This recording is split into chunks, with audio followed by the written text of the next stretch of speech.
네, 시간에 하나님 말씀을 찾아보겠습니다. 사무엘하 18장 1절에서 15절입니다. 구약성경 492페이지에 있는 말씀입니다.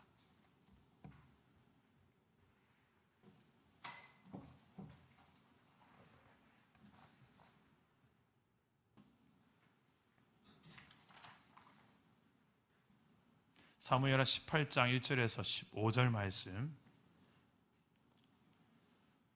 제가 먼저 1절 읽겠습니다. 이에 다윗이 그와 함께한 백성을 찾아가서 천부장과 백부장을 그들 위에 세우고, 다윗이 그의 백성을 내보낼세 3분의 1은 요압의 휘하에 3분의 1은 스루라의 아들 요압의 동생 아비새의 휘하에 넘기고 3분의 1은 가드 사람 이때의 휘하에 넘기고, 왕이 백성에게 이르되 나도 반드시 너희와 함께 나가리라 하니, 백성들이 이르되 왕은 나가지 마소서. 우리가 도망할지라도 그들은 우리에게 마음을 쓰지 아니할 터이요, 우리가 절반이나 죽을지라도 우리에게 마음을 쓰지 아니할 터이라.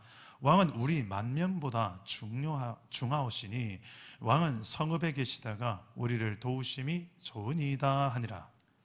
왕이 그들에게 이르되 너희가 좋게 여기는 대로 내가 행하리라 하고, 문 곁에 왕이 섬에 모든 백성이 100명씩 1000명씩 대를 지어 나가는지라. 왕이 요압과 아비새와 이때에게 명령하여 이르되 나를 위하여 젊은 압살롬을 너그러이 대우하라 하니, 왕이 압살롬을 위하여 모든 군 지휘관에게 명령할 때에 백성들이 다 들으니라. 이에 백성이 이스라엘을 치러 들로 나가서 에브라임 수풀에서 싸우더니, 거기서 이스라엘 백성이 다윗의 부하들에게 패하며 그날 그곳에서 전사자가 많아 2만 명에 이르렀고, 그 땅에서 사면으로 퍼져 싸웠으므로 그날의 수풀에서 죽은 자가 칼에 죽은 자보다 많았더라. 압살롬이 다윗의 부하들과 마주치니라. 압살롬이 노새를 탔는데 그 노새가 큰 상수리 나무 번성한 가지 아래로 지날 때에 압살롬의 머리가 그 상수리 나무에 걸리매 그가 공중과 그 땅 사이에 달리고 그가 탔던 노새는 그 아래로 빠져나간지라. 한 사람이 보고 요압에게 알려 이르되 내가 보니 압살롬이 상수리 나무에 달렸더이다 하니, 요압이 그 알린 사람에게 이르되 네가 보고 어찌하여 당장에 쳐서 땅에 떨어뜨리지 아니하였느냐? 내가 네게 은 10개와 띠 하나를 주었으리라 하는지라. 그 사람이 요압에게 대답하되 내가 내 손에 은 1000개를 받는다 할지라도 나는 왕의 아들에게 손을 대지 아니하겠나이다. 우리가 들었거니와 왕이 당신과 아비새와 이때에게 명령하여 이르시기를 삼가 누구든지 젊은 압살롬을 해하지 말라 하셨나이다. 아무 일도 왕 앞에는 숨길 수 없나니 내가 만일 거역하여 그의 생명을 해하였더라면 당신도 나를 대적하였으리다 하니, 요압이 이르되 나는 너와 같이 지체할 수 없다 하고 손에 작은 창 셋을 가지고 가서 상수리 나무 가운데서 아직 살아있는 압살롬의 심장을 찌르니, 함께 읽겠습니다. 요압의 무기를 든 청년 10명이 압살롬을 에워싸고 쳐 죽이니라. 아멘. 오늘도 말씀으로 내게 찾아오시는 주님을 꼭 만나시기를 축복합니다. 오늘 우리가 읽은 성경 이야기는 전쟁 이야기입니다. 여러분 전쟁 영화 한번 보셨죠? 저는 전쟁 영화 하면 전투 영화를 생각하는데 고대의 영화였죠. 트로이라는 영화 혹시 보셨어요? 브래드 피트가 나오죠. 아주 멋진 몸을 자랑하는 브래드 피트가 나와서 막 칼 들고 막 날아다닙니다. 그래서 이 트로이라는 영화 하면 제일 많이 생각나는 장면이 전투 장면이에요.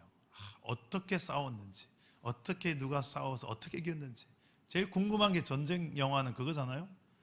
근데 오늘 우리가 읽은 이 성경 본문의 내용은 전쟁 이야기인데 전투 장면에 대해서는 아주 짧게 요약을 하고 전쟁에 특별히 관심이 있다기보다 이 성경은 다른 쪽에 뭔가를 더 관심을 가지고 있습니다. 무엇을 더 강조하려는 것일까? 먼저 오늘 말씀에서 이 다윗이 이 전쟁에 임하는데 어떻게 임하는지를 한번 좀 살펴보도록 하겠습니다. 다 같이 1절과 2절 우리 한 번만 더 읽어볼까요? 1절과 2절 시작. 이에 다윗이 그와 함께 한 백성을 찾아가서 천부장과 백부장을 그들 위에 세우고 다윗이 그의 백성을 내보낼세 3분의 1은 요압의 휘하에 3분의 1은 스루야의 아들 요압의 동생 아비새의 휘하에 넘기고 3분의 1은 가드 사람 이때의 휘하에 넘기고 왕이 백성에게 이르되 나도 반드시 너희와 함께 나가리라 하니. 자, 오늘 이 전쟁은 누구와 누구의 싸움이냐면 다윗과 그의 아들 압살롬과의 싸움입니다. 그 아들 압살롬이 반역을 저질러서 다윗 왕 아버지인데도 불구하고 그 자리를 탐내고 내가 이제 왕이 되겠다 반역을 일으켜서 왕은 지금 왕궁에서 피난을 나와 있는 상황입니다. 그 상황에서 다윗이 이제 전세를 가다듬고 추격해오는 압살롬의 군대와 드디어 전쟁을 하는 장면입니다. 이때 다윗이 전쟁 준비를 하는데 3명의 지도자를 세우고 군대도 3부대로 나눕니다. 전투 장소는 숲풀과 나무가 우거져 있는 에브라임 들판입니다. 그리고 다윗이 전투에 직접 가담하겠다라고, 나도 전쟁에 나가겠다라고 선언을 하는 장면까지 보았습니다. 왜 다윗이 이 전쟁에 직접 가담하려고 할까요? 과거에 사무엘하 11장에 보면 이제 다윗이 굳이 나가지 않아도 다윗의 부대는 너무 전쟁에 승리만 했던 터에 굳이 다윗이 나가지 않아도 승리할 수 있을 정도로 전쟁에 능한 자들입니다. 근데 오늘 이 전쟁에서 다윗이 나갑니다. 한 2가지 정도로 생각해 볼 수 있는데요. 하나는 그때 사무엘하 11장에서 그가 전투에 나가지 않고 옥상을 거닐다가 유혹에 빠졌죠. 우리아의 아내 밧세바를 보고 간음하고 강간을 저지르고 그리고 그 안에 많은 죄악들이 시작되는 시작점에 그 사명의 자리에 나아가지 않았던, 사명을 소홀히 여겼던 이 다윗이었기 때문에 지금은 이제 정신 차리고 이 전쟁에 나가야 되겠다라고 생각했을 수도 있습니다. 그런데 이것은 우리의 추측이죠. 오늘 본문 말씀에서 또 한 가지 이유를 찾아낸다면 이 전쟁에 다윗이 내가 가담하겠다, 내가 동참하겠다라고 선언한 이유가 오늘 말씀에 드러난 이유가 하나 있습니다. 우리 5절 말씀 한번 볼까요? 5절 말씀 함께 읽겠습니다. 시작. 왕이 요압과 아비새와 이때에게 명령하여 이르되 나를 위하여 젊은 압살롬을 너그러이 대우하라 하니 왕이 압살롬을 위하여 모든 군 지휘관에게 명령할 때에 백성들이 다 들으니라. 자, 다윗이 이 전쟁에 함께 가담하려는 이유가 이 말씀에 보이죠. 무엇입니까? 압살롬을 너그러이 대하라. 이게 무엇입니까? 죽이지 말고 살려주라는 거예요. 이 반역에 가담한 이 반역자를 죽이지 않게 하려고. 그래서 군 지휘관 3명도 있지만 옆에 보면 온 백성들이 다 들리는 곳에서 의도적으로 죽이지 마라. 이때 다윗의 표현을 보십시오. 그냥 압살롬이 아닙니다. 젊은 압살롬이라고 표현합니다. 무슨 말이에요? 죽이기에 아까운 청춘, 심판을 받기에 너무 아까운 젊은이, 그런 압살롬이기 때문에 좀 너그러이 대하라. 이 다윗의 이 애절한 마음이 담겨있는 표현입니다. 우리 젊은 압살롬, 청년 압살롬, 이 청춘 압살롬 불쌍히 여겨줘라. 그것도 왕인 나를 위해서 그렇게 해다오라고 지금 명령과 부탁이 드러나고 있습니다. 게다가 이 다윗이 이 명령을 할 때 5절을 보니까 모든 백성이 다 들으니라. 모든 백성이 다 들었어요. 의도적인 거죠. 그만큼 지금 다윗은 압살롬을 살리고 싶은 것입니다. 반역한 아들 압살롬은 아버지의 생명 어떻게 하면 죽이려고 노렸지만 아버지 다윗은 이 아들을 이미 용서한 것입니다. 그래서 이렇게 백성들에게 명령을 내릴 수가 있었던 것이죠. 저와 여러분을 향한 하나님 아버지의 마음도 이와 같습니다. 우리를 얼마나 사랑하시는지. 우리는 비록 하나님을 향하여 무시하고 살고 교만하여 내 잘난 맛에 살고 또 내 성공과 내 영광과 행복을 위해서 하나님을 수단화하면서 종교 생활을 하며 살고, 하나님 목적이 아니라 수단이 되는 거예요. 목적은 나죠. 내가 좀 더 잘 되고 내 자식이 성공하고, 그 비나이다 그분께. 성경에 보면 이게 기독교 신앙이 아니에요. 목적이 하나님이 되는 것이, 하나님의 나라와 그의 뜻, 하나님을 위하여 내가 이 땅 위에서 사는 삶이 무엇입니까? 이 주객이 바뀌게 되는 것 자체가 우상이죠. 근데 우리가 참 이런 실수를 잘 많이 해요. 내가 심지어는 하나님 되고 싶은 마음, 내가 주인 되고 싶고, 내가 왕의 자리에 앉아서 다 내 앞에 절을 하는, 내 말 한마디면 다 움직여지는 가정, 교회, 일터, 뭔가 내가 그런 주인의 자리, 왕의 자리에 앉고 싶은 마음들이 우리에게 있습니다. 이 마음이 바로 압살롬에게 있었던 마음이죠. 그래서 어떻게 보면 우리 안에도 다 압살롬이 있어요. 이름이 참 발음이 그렇습니다. 압살롬, 압사당할 놈. 근데 이 압살롬이 그 결말이 오늘 말씀에 나오는데 아주 비참한 죽음을 당합니다. 이런 내가 주인 되고 내가 왕 되고 나 중심으로 인생을 살아가는 자의 결말이 무엇이냐를 오늘 말씀은 정확하게 보여줍니다. 그런데 동시에 보여지는 것은 그런 우리 인생을 향한 하나님 아버지의 마음입니다. 그래서 하나님은 나는 비록 죄인이지만 끝까지 포기하지 않으신 하나님, 그래도 사랑하고 계신 하나님을 발견할 수가 있습니다. 우리 한번 따라서 봅시다. 죄인이지만 사랑하시는 하나님. 저도 제 인생에 압살롬을 참 많이 만나면서 여기까지 온 것 같아요. 사울을 만난 적도 많은 것 같고, 이런 압살롬과 같은 사람은 우리의 삶에 저 멀리 있는 사람 아닙니다. 1년에 한 번 만나고 그런 사람이 아니에요. 매일 보는 그 사람, 일주일에 적어도 두세 번은 꼭 봐야 되는 그 사람, 그런 사람 중에 압살롬이 있더라고요. 심지어는 아주 수십 년 동안 친했던 그 사람, 믿을만했다고 내가 모든 걸 신임했던 그 사람이 어느 날 압살롬이 되어서 내 앞에 나타날 때도 있더라고요. 심지어는 내 가족이, 친척이 압살롬이 되어서 나를 힘들게 할 때도 있더라고요. 여러분, 그래서 힘들하다가 저는 하나님 앞에 가지고 나아가면 하나님 저에게 이렇게 응답하십니다. 근준아, 나도 너 때문에 참 많이 참았었단다. 그러면 제가 기도하면서 생각을 해보니까 내가 얼마나 하나님 앞에 하나님을 힘들게 했던 죄인이었는지를 제가 정말 동의할 수밖에 없더라고요. 그런 나를 오래 참으시고 용서하시고 용납하시며 사랑하셨던 하나님이셨기에 지금 내가 여기 있구나. 여기에 이렇게 있다는 이유가 내가 어떻게 잘나서가 아니었어요. 내가 오래 인격이 훌륭해서가 아니었어요. 나를 오랫동안 참고 기다려주셨던 하나님 아버지의 오래 참으심이 있었기 때문에 지금 제가 여기 있다는 것을 알게 되고 시인할 수밖에 없더라고요. 여러분, 그렇지 않습니까? 참 연약하고 부족한 죄인인 저와 여러분들에게 소망이 있는 이유, 어디에 소망이 있습니까? 나를 보면 소망이 있습니까, 여러분? 여러분 자신에 대해서 나 정도 되면, 이 정도면 되지 않습니까? 라고 말할 수 있는 분 있습니까? 하나님 앞에서 우리는 다 죄인이고 연약함이고 부족함이 얼마나 일주일만 해도 몇 번이 보이지 않습니까?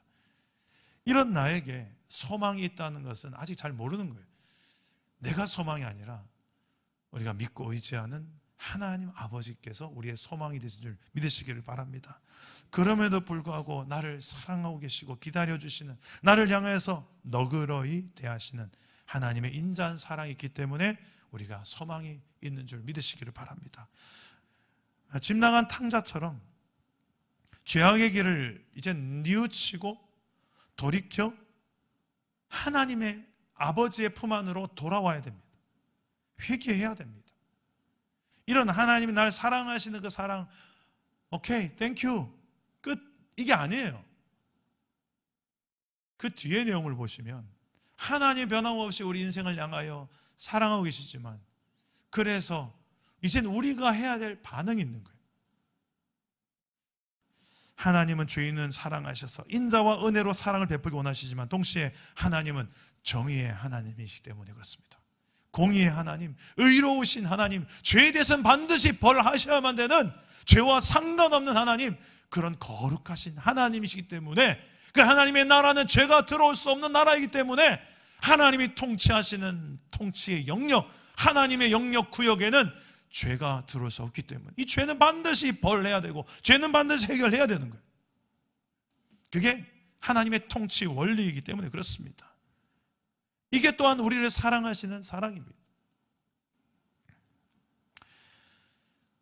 오늘 말씀에서 그래서 또 한 가지 중요하게 다루는 부분이 이 축이에요. 한 가지 축은 죄인이지만 그래도 우리를 여전히 너그러야 되고 기회를 또 주고 참고 기다리고 사랑하신 하나님 보이신데 또 한쪽 축에 보면 그 죄는 반드시 심판해야만 되는 하나님이 보입니다. 우리 따라서 해봅시다. 죄는 심판하시는 하나님.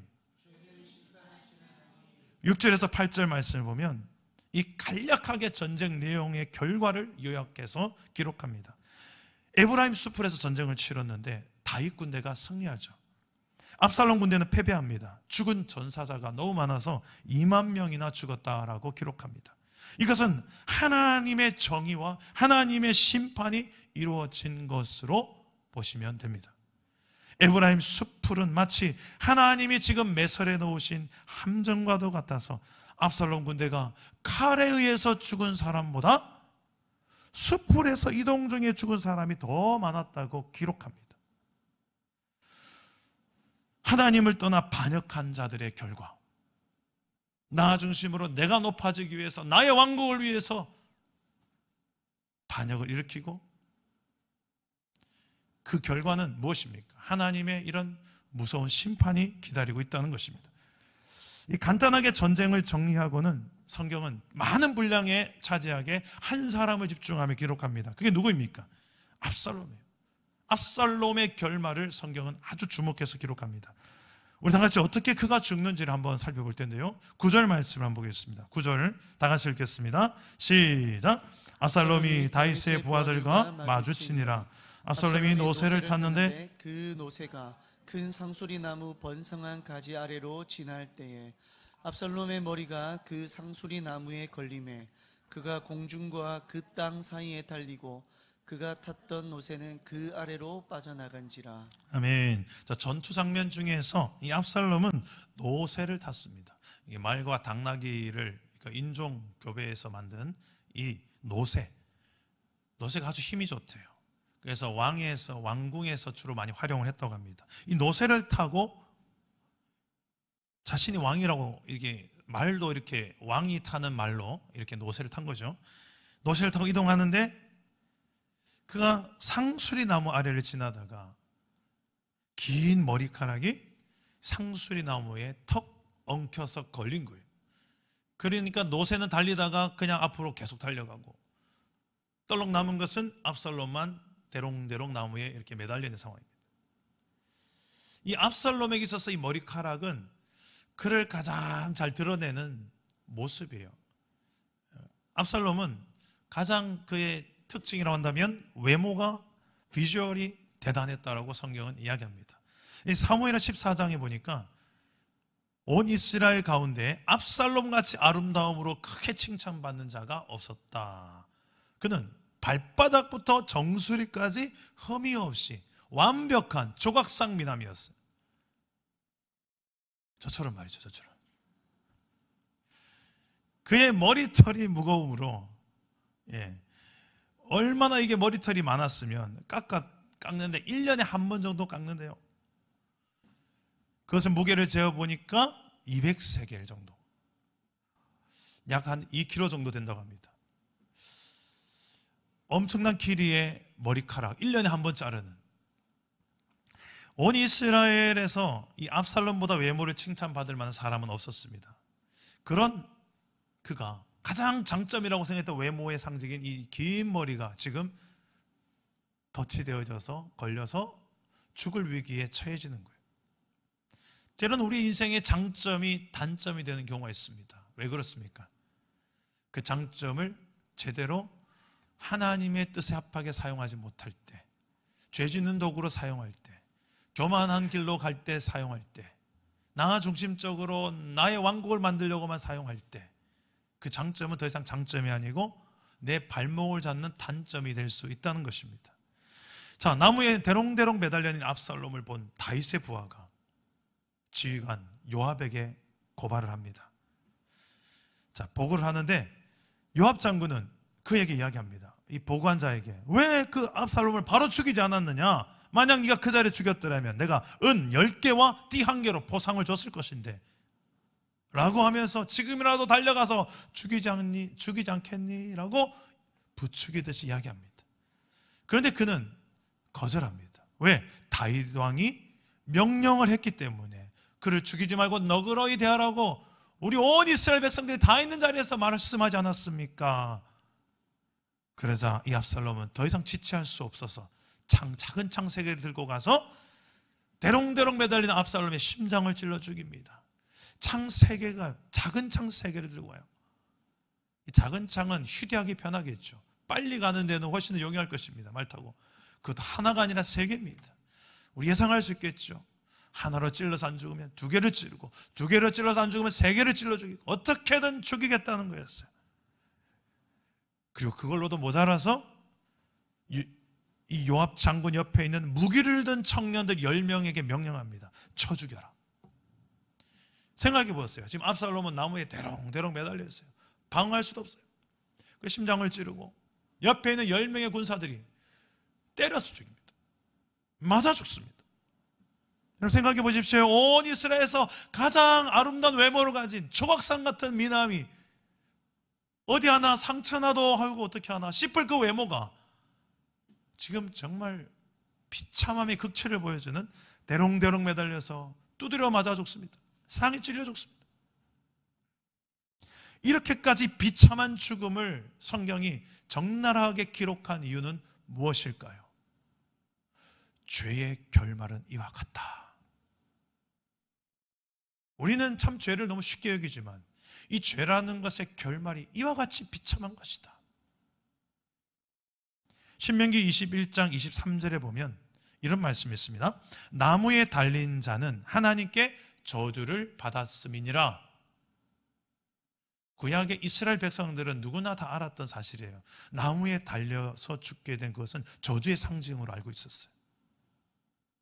지금 압살롬의 죽음은 하나님께서 그의 죄로 인해서 저주로서 너는 죽었다. 넌 하나님의 벌 받아 죽었다. 하나님의 심판으로 죽었다. 저주받아 죽었다.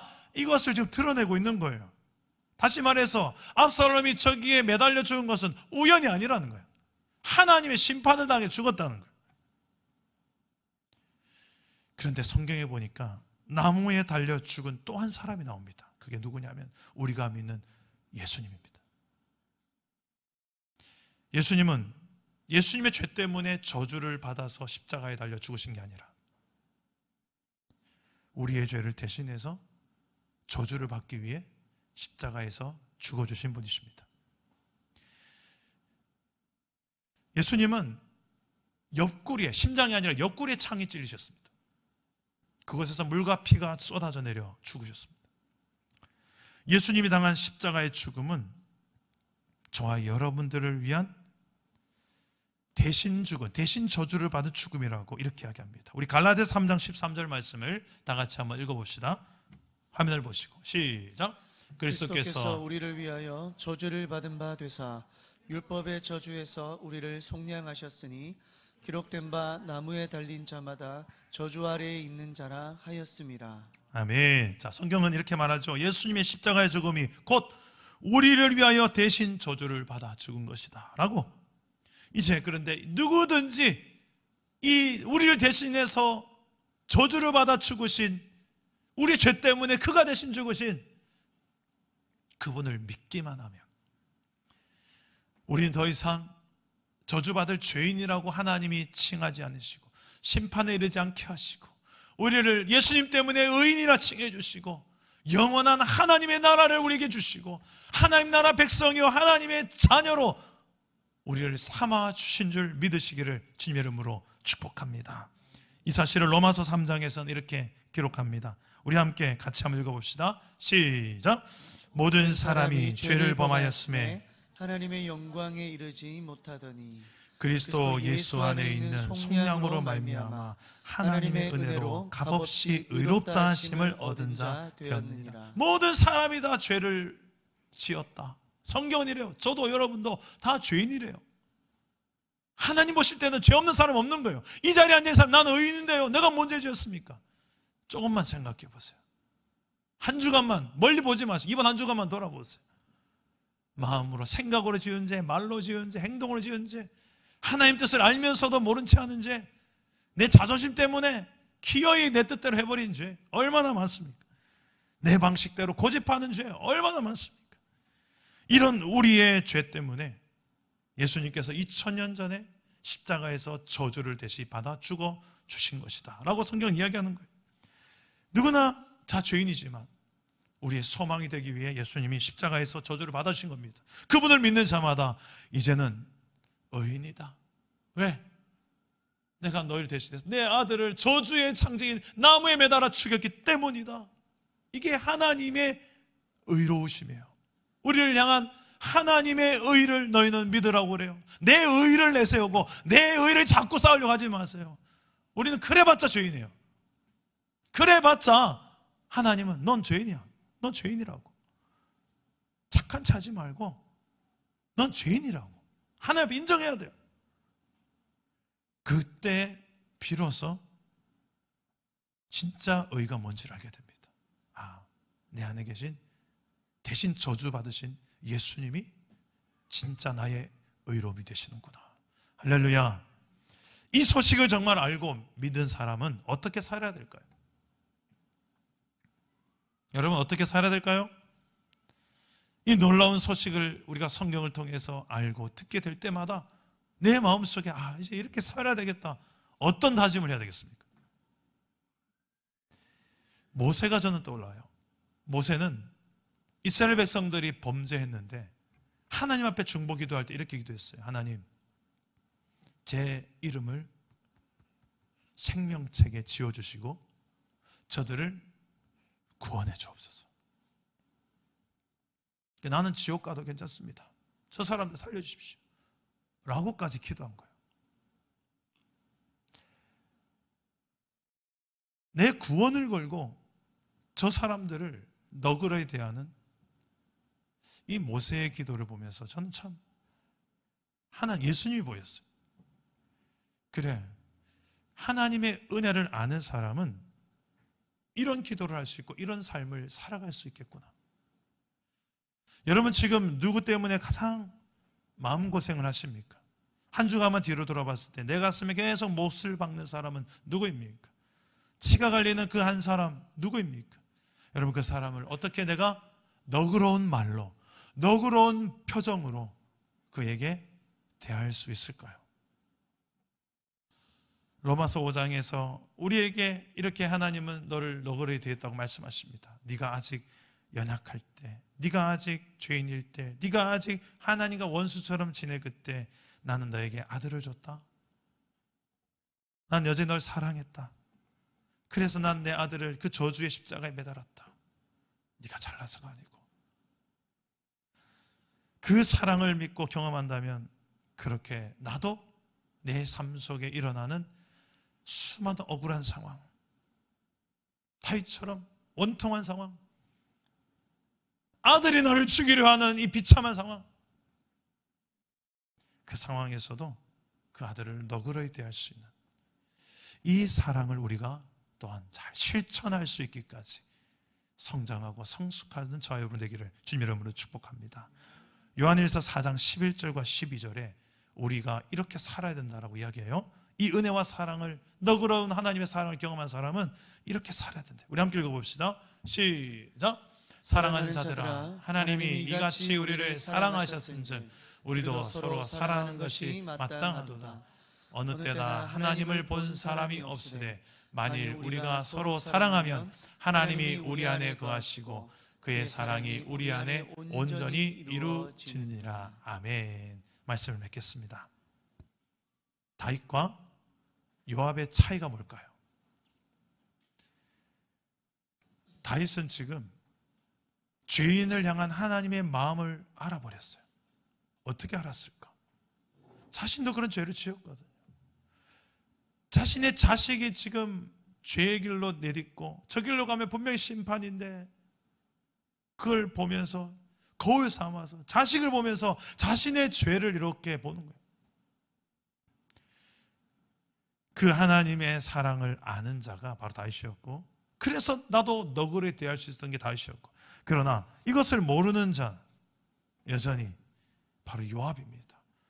다윗 곁에서 그렇게 오랫동안 하나님의 역사를 경험했음에도 불구하고, 하나님 은혜 베푸심을 보았음에도 불구하고 그는 여전히 정치적이고 여전히 자기가 이익을 받는 것을 위해서 수단과 방법을 가리지 않고 여전히 자기 중심적인 인생, 어떻게 해서 내가 성공하고 내가 언제든 기득권에 설까, 내가 어떻게 하면 대세에서 그 자리에 있을까, 사람들이 더 나를 영광스럽게 알아주는 그곳에 있을까, 이거에만 빠른 사람이 요압이에요. 그 요압은 지금 대세는 다시 다윗이구나. 그래서 죽여버리는 거예요. 하나님의 마음 뜻 아무런 중요하지 않습니다. 왕의 명령 중요하지 않습니다. 자기의 판단과 자기 생각대로 이 자기 중심성을 정확하게 보여주는 게 또 하나의 이 요압의 모습입니다. 여러분, 이런 오늘 말씀을 통해서 우리가 정말 어떻게 실천하면 좋을까요? 가장 먼저는 내가 정말 너그러움을 발휘해야 될 사람이 누구이겠습니까? 나에게 가장 큰 상처를 준 그 사람,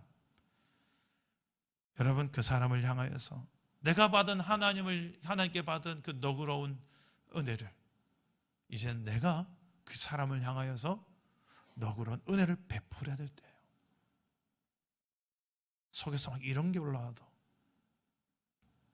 그것을 잘 다스릴 수 있는 힘이 내게는 없어요. 그러나 하나님 앞에 가지고 나가면 이런 게 다스려져요. 이 한 주간 그런 은혜가 있기를 축복합니다. 또 한 가지는 이 요압처럼 내 생각, 내 판단 죽여야죠. 하나님의 마음, 하나님의 뜻을 모르는 요압처럼 그렇게 가지 않고 내 방법을 좀 내려놓을 수 있는, 그게 십자가예요. 십자가는 예수님도 피하고 싶었죠. 하나님 가능하면, 할 수만 있다면 이 잔을 내게서 옮겨주십시오. 그러나 나의 원대로 마시고 누구의 뜻대로? 아버지의 뜻대로 되기를 원하나이다. 이게 성숙입니다. 이 악한 죄인을 향한 하나님의 생각, 심판이라기보다는 어떻게든 저가 회개하고 회복되고 구원받는 것이 이 아버지의 마음을 품은 자라면 그 마음으로 내 주변에 수많은 잘못된 길을 행하고 특히 나에게 악을 행하는 그 사람조차도, 원수까지도 불쌍히 여기고 너그러운 마음으로 대할 수 있는 은혜가 우리에게도 주어질 줄 믿으시기를 바랍니다. 마지막으로 말씀 두 구절만 읽고 마무리하겠습니다. 여러분, 예레미야 29장 11절, 에스겔 18장 23절, 우리 두 절만 한번 읽어보겠습니다. 시작. 여호와의 말씀이니라. 너희를 향한 나의 생각을 내가 아나니 평안이요 재앙이 아니니라. 너희에게 미래와 희망을 주는 것이니라. 아멘. 에스겔서 18장 23절 함께 읽겠습니다. 시작. 주 여호와의 말씀이니라. 내가 어찌 악인이 죽는 것을 조금인들 기뻐하랴. 그가 돌이켜 그 길에서 떠나 사는 것을 어찌 기뻐하지 아니하겠느냐. 아멘. 여러분, 하나님 마음은 이런 거예요. 죄인 악인이 죽는 걸 보고 아이고 고소하다, 잘됐다, 이게 아니고요. 어떻게든 이 영혼이 그 길에서 떠나 돌이켜서 다시 하나님께로, 하나님을 향하고 하나님의 방법대로, 아닌 줄 알면서 끝까지 자존심과 고집 세우지 말고, 아무리 나랑 친한 내 배우자고 내 자식이고 내 부모라도 아닌 건 아니잖아요. 안 그렇습니까?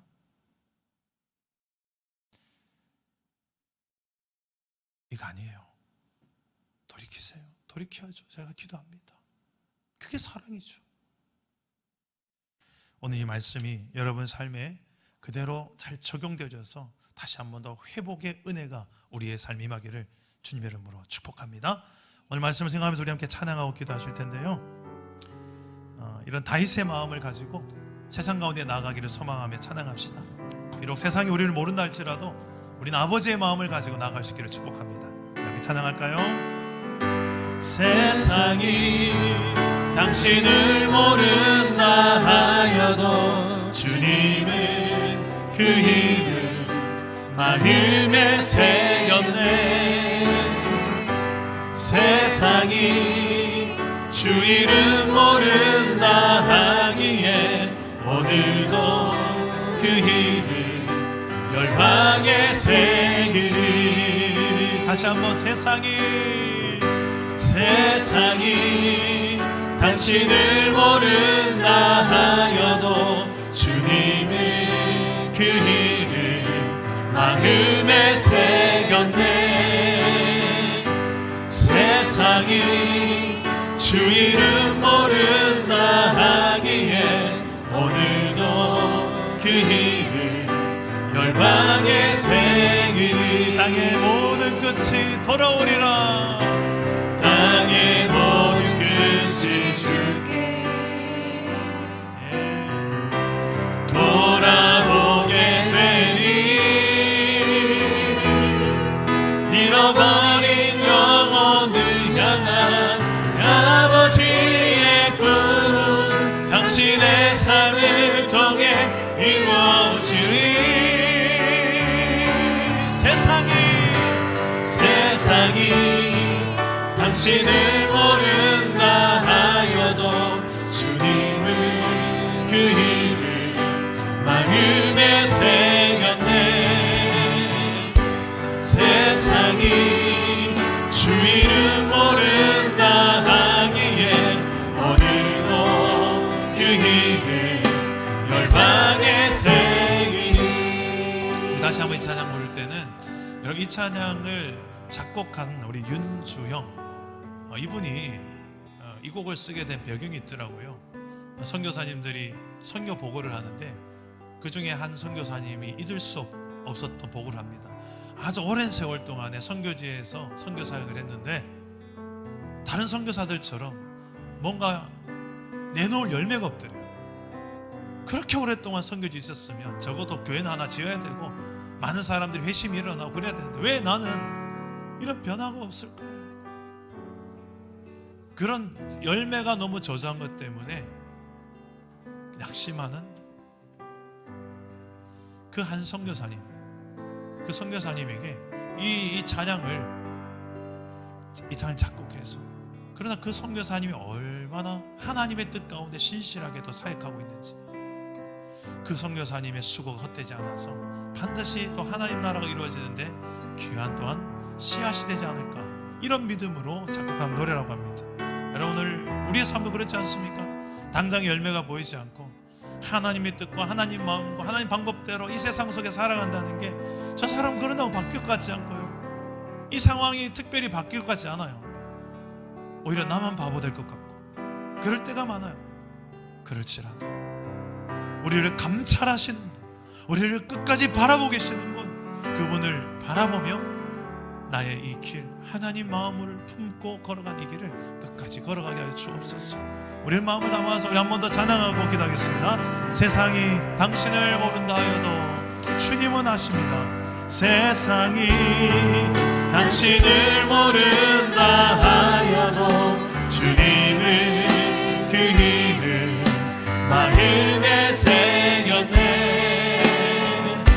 세상이 주 이름 모른다 하기에 오늘도 그 이름 열방에 새기리. 땅의 모든 끝이 주께로, 땅의 모든 끝이 주께 돌아오리라.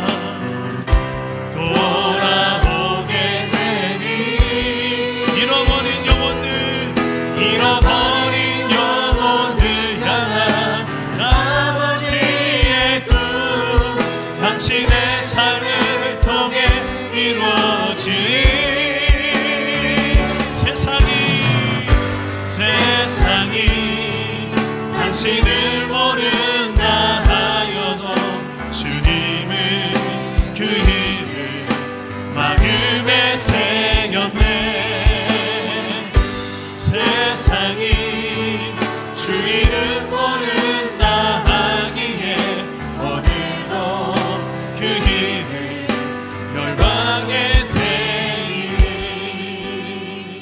기도합시다. 오늘 말씀을 붙들고 우리 합심해서 한번 기도하실 텐데요, 우리에게도 이 하나님의 마음을 품게 하여 주옵소서. 너그러이 대할 수 있는 마음, 은혜를 베풀 수 있는 마음, 용서할 수 있는 마음, 용납할 수 있는 마음, 좀 더 참아낼 수 있는 마음, 그런 아버지의 마음을 내게도 부어달라고, 우리 공동체에도 부어달라고, 나를 향해 먼저 오래 참아주신 하나님 아버지의 마음을 내가 먼저 경험하게 하시고, 그런 나를 통해 내가 가는 모든 곳에서 하나님의 이 너그러운 은혜의 마음이 드러나게 하여 주시옵소서. 이렇게 기도하실 때에 저를 따라 기도하겠습니다. 주여 은혜를 주옵소서. 주여 회복을 주옵소서. 주여 너그러운 마음을 주옵소서.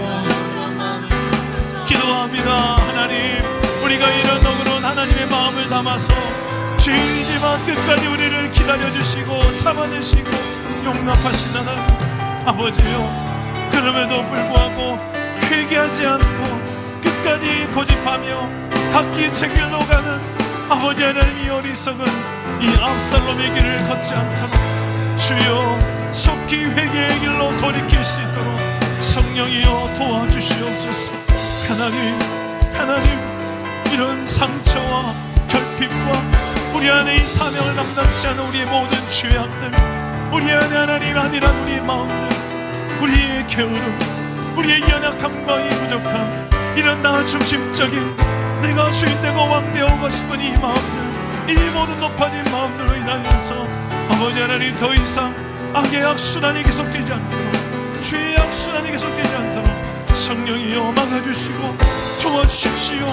아버지 하나님, 너희를 향한 나의 생각은 내가 하나니 평안이요 재앙이 아니라고, 너희에게 미래의 평화와 희망을 주기 원하시는 하나님 아버지여, 어찌 악인이 죽는 것을 조금인들 기뻐하시면 그 돌이켜 그 길에서 떠나 사는 것을 하나님이 기뻐하신다고 하셨사오니, 우리가 아버지 하나님이여 이런 아버지의 마음을 아는 자들로서 이 땅 위에서 우리를 향한 아버지 하나님이여 이 사랑이 드러나는 복된 삶을 살아갈 수 있도록 우리의 가정에, 우리 일터에서, 우리의 섬긴 이 교회 공동체에서 이런 다윗의 마음을 부어주시옵소서.